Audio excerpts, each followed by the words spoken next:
ശബരിമലയിൽ പരാതിരഹിതമായ മണ്ഡല തീർത്ഥാടന കാലമാണ് കടന്നുപോയത്. സംസ്ഥാന സർക്കാരിൻ്റെ കാര്യക്ഷമമായ ഇടപെടലും വിവിധ വകുപ്പുകളുടെ ഏകോപനവുമാണ് വിജയകരമായ തീർത്ഥാടന കാലത്തിന് പിന്നിൽ. കഴിഞ്ഞ വർഷത്തേക്കാൾ 5 ലക്ഷത്തിലധികം തീർത്ഥാടകർ അധികമായി എത്തിയിട്ടും എല്ലാവർക്കും സുഗമ ദർശനം സാധ്യമാക്കാനായി. ആദ്യം റിപ്പോർട്ടൊന്ന് കാണാം. ഒരാൾ പോലും മടങ്ങിയില്ല. അയ്യപ്പ ദർശനത്തിനായി ക്യൂവിൽ മണിക്കൂറുകൾ കാത്തു നിൽക്കേണ്ടി വന്നില്ല. 1 ലക്ഷത്തിലധികം തീർത്ഥാടകർ എത്തിയ ദിവസവും എല്ലാവരും സുഗമ ദർശനം നടത്തി മടങ്ങി. സന്നിധാനത്തെത്തിയ പ്രതിപക്ഷ നേതാക്കൾ സർക്കാരിനെ പ്രശംസിച്ചു. മുൻപില്ലാത്ത വിധം ഒരു പരാതി പോലും ഉയരാത്ത മണ്ഡലകാല തീർത്ഥാടനമാണ് കടന്നുപോയത്. കാലേക്കൂട്ടി നടത്തിയ തയ്യാറെടുപ്പുകളുടെയും കൂട്ടായ പ്രവർത്തനങ്ങളുടെയും ഫലമാണ് പരാതിരഹിതമായ മണ്ഡല തീർത്ഥാടന കാലമെന്ന് ദേവസ്വം വകുപ്പ് മന്ത്രി VN വാസവൻ. കാലേക്കൂട്ടി പ്ലാൻ ചെയ്തു. ഞാൻ ചെയ്തതെല്ലാം വിജയം കണ്ടു. ഏതാണ്ട് ജൂലൈ മാസം ഞങ്ങൾ ആരംഭിച്ചതാണ് എൻ്റെ കൂടിയാലോചനകളെല്ലാം. അത് തിരുവനന്തപുരത്ത്, ഇടത്താവളങ്ങളിൽ, പത്തനംതിട്ട, സന്നിധാനം, പമ്പ എല്ലാ സ്ഥലങ്ങളിലും കാലേക്കൂട്ടി മീറ്റിങ്ങുകൾ കൂടി സംസ്ഥാന ഗവൺമെൻറ്റും ദേവസ്വം ബോർഡും ഒപ്പം ഇവിടുത്തെ തന്ത്രി, മേൽശാന്തി, ചില സന്നദ്ധ സംഘടനകൾ ഇവരെല്ലാം നല്ല കൂട്ടായ ശ്രമങ്ങളിലേക്കാണ്. അതിൻ്റെ ഒരു നെറ്റ് റിസൾട്ടാണ് പരാതിരഹിതമായ ഒരു തീർത്ഥാടനം മണ്ഡലകാലം അവസാനിക്കുന്നത്. മണ്ഡലപൂജയുടെ ദിവസങ്ങളിൽ മന്ത്രി VN വാസവൻ തന്നെ സന്നിധാനത്ത് ക്യാമ്പ് ചെയ്ത് പ്രവർത്തനങ്ങൾ ഏകോപിപ്പിച്ചു. സർക്കാരിൻ്റെ ഇടപെടലുകളിൽ പൂർണ്ണ തൃപ്തി അറിയിച്ച തന്ത്രി കണ്ഠരര് രാജീവര് മന്ത്രിയെ പൊന്നാടയണിയിച്ചു. വിജയകരമായ മണ്ഡലകാല തീർത്ഥാടനത്തിന് ശേഷം മകരവിളക്ക് മഹോത്സവത്തിൻ്റെ ഒരുക്കങ്ങളും നേരത്തെ തന്നെ ആരംഭിച്ചു കഴിഞ്ഞു. കൈരളി ന്യൂസ്, സന്നിധാനം. തീർച്ചയായും ഇതിൻ്റെ കൂടുതൽ വിശദാംശങ്ങളുമായി ഞങ്ങളുടെ പ്രതിനിധി സുജു ടി ബാബു ചേരുകയാണ്. സുജു, സമീപകാലത്തെങ്ങുമില്ലാത്ത തിരക്കുള്ള തീർത്ഥാടനമായിരുന്നു. സ്വാഭാവികമായും ഈ സ്പോട്ട് ബുക്കിങ്ങും വിർച്വൽ ക്യൂവും ഒക്കെയായി ബന്ധപ്പെട്ട വലിയ തർക്കങ്ങൾ പ്രതിപക്ഷം രാഷ്ട്രീയവൽക്കരിക്കാൻ ഉപയോഗിക്കുകയും ചെയ്തു. പക്ഷേ അതിനെയൊക്കെ അസ്ഥാനത്താക്കി വളരെ സമീകൃതമായ, വളരെ ശക്തമായ, വളരെ സുതാര്യമായ, ഏറ്റവും സുഗമമായ തീർത്ഥാടനം സാധ്യമാക്കിയ ക്രമീകരണം എന്ന് പ്രതിപക്ഷ പാർട്ടികൾ, അത് കോൺഗ്രസിൻ്റെ മാത്രമല്ല BJP നേതാവ് V മുരളീധരന് പോലും അവിടെ അയ്യപ്പനായെത്തുന്ന ഘട്ടത്തിൽ അംഗീകരിക്കേണ്ടി വന്നു സർക്കാരിൻ്റെ ക്രമീകരണങ്ങളെ സംബന്ധിച്ച്. വലിയ വിജയമാണ്. ഏതൊക്കെ തരത്തിലാണ് സർക്കാർ ഇത് സാധ്യമാക്കിയെടുത്തത്? ദേവസ്വവും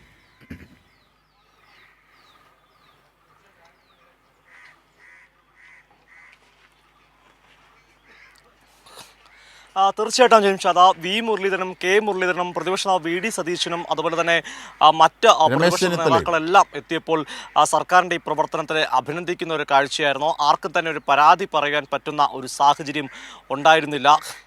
അജിംഷാദ സൂചിപ്പിച്ചതുപോലെ തിരക്ക് വർദ്ധിക്കുന്ന ഒരു കാഴ്ച. അതായത് പലപ്പോഴും പലരും പറയാറുണ്ട്, ഈ തവണ ശബരിമല തിരക്കില്ലായിരുന്നു, അല്ലെങ്കിൽ വലിയ ആളുകളിൽ ഇതൊരു, അതായത് ആളുകൾക്ക് വളരെ സുഗമമായി അയ്യപ്പ ദർശനം നടത്താൻ സാധിച്ചതുകൊണ്ട് ആളുകൾക്ക് തോന്നുന്ന ഒരു ഫീലിംഗ് ആണ് ആളുകൾ കുറവായിരുന്നത്.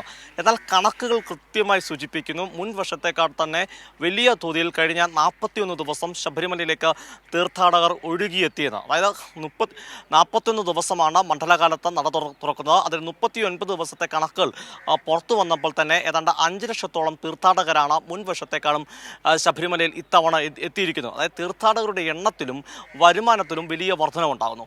എന്നാൽ ഈ വർധനവ് തീർത്ഥാടനത്തെത്തുന്ന ആർക്കും തന്നെ ഒരു ബുദ്ധിമുട്ടോ പ്രശ്നങ്ങളോ അനുഭവപ്പെടുന്നില്ല. അവർക്ക് സുഗമമായി തന്നെ അയ്യപ്പ ദർശനം നടത്താൻ സാധിക്കുന്നു.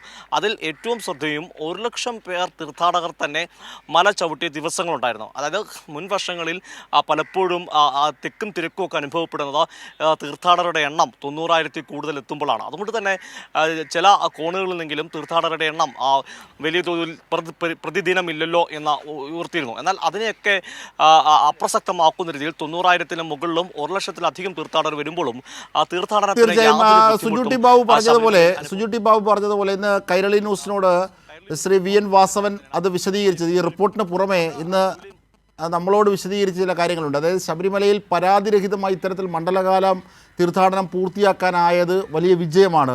ഒപ്പം ശബരിമലയിലെത്തിയ എല്ലാ തീർത്ഥാടകർക്കും ദർശനം സാധ്യമാക്കി, ഒരാൾ പോലും മടങ്ങിപ്പോയില്ല. സർക്കാർ വിവിധ വകുപ്പുകളുടെ ഏകോപനവും ഒപ്പം ദേവസ്വവുമായിട്ടുള്ള സഹകരണവും ഒക്കെയാണ് ഇതിന് സാധ്യമാക്കിയത് എന്ന് മന്ത്രി പറയുന്ന വാക്കുകൾ കൂടി ഒന്ന് കേട്ടതിന് ശേഷം ഞാൻ സുജുവിലേക്ക് തിരികെ എത്താം. വിജയങ്ങൾ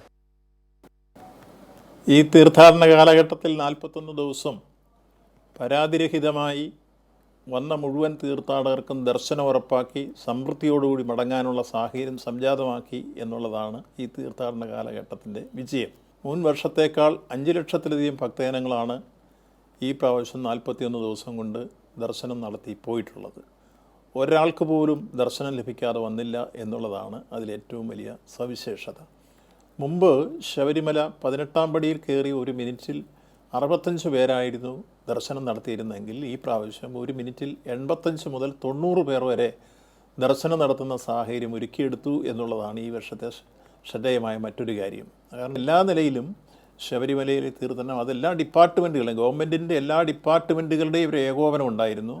ദേവസ്വം ബോർഡ് കാര്യക്ഷമമായി നിന്ന് എല്ലാ കാര്യത്തിലും പരസ്പര ആശയവിനിമയം നടത്തി പ്രവർത്തനങ്ങളുമായി മുന്നോട്ട് പോയിരുന്നു. എല്ലാ അർത്ഥത്തിലും ഒരു കുറ്റമറ്റ മണ്ഡല തീർത്ഥാടന കാലഘട്ടം വിജയകരമായി പൂർത്തീകരിക്കാൻ കഴിഞ്ഞു എന്ന് ഞാൻ പറഞ്ഞത് മാത്രമല്ല, തീർത്ഥാടകരെല്ലാം തന്നെ അഭിപ്രായപ്പെട്ടു. തീർച്ചയായും സുജൂട്ടി ബാബുവിലേക്ക് തിരികെ എത്താൻ. സുജൂട്ടി ബാബു, വിവിധ വകുപ്പുകളുടെ ഏകോപനം, ദേവസ്വം ബോർഡും കൃത്യമായി അതിൽ സഹകരിക്കുകയും അവരുടെ പ്രവർത്തനങ്ങൾ കാര്യക്ഷമമാക്കുകയും ചെയ്തു. അതുപോലെ തന്നെ മന്ത്രി വിശദീകരിച്ചത് ഈ ഏകോപനം സാധ്യമാക്കുന്നു അതിൻ്റെ അഡ്മിനിസ്ട്രേഷൻ തലം എന്നുള്ളത് അതിൻ്റെ പ്രായോഗിക തലത്തിൽ എങ്ങനെയാണ് അവിടെ നമുക്ക് ഫീൽ ചെയ്യുന്നത്? കാരണം 18-ാം പടി മുതൽ തുടങ്ങാം. 18-ാം പടിയിൽ 1 മിനിറ്റിൽ 65 പേർ കയറിയിരുന്നിടത്ത് 85 പേർ കയറുമ്പോൾ തിരക്കുണ്ടാകരുത്. അപ്പോൾ അതിനുള്ള ക്രമീകരണം നടത്തിയതടക്കം അവിടെ മുതൽ നമുക്ക് തുടങ്ങിയാൽ സുജൂട്ടി ബാബു.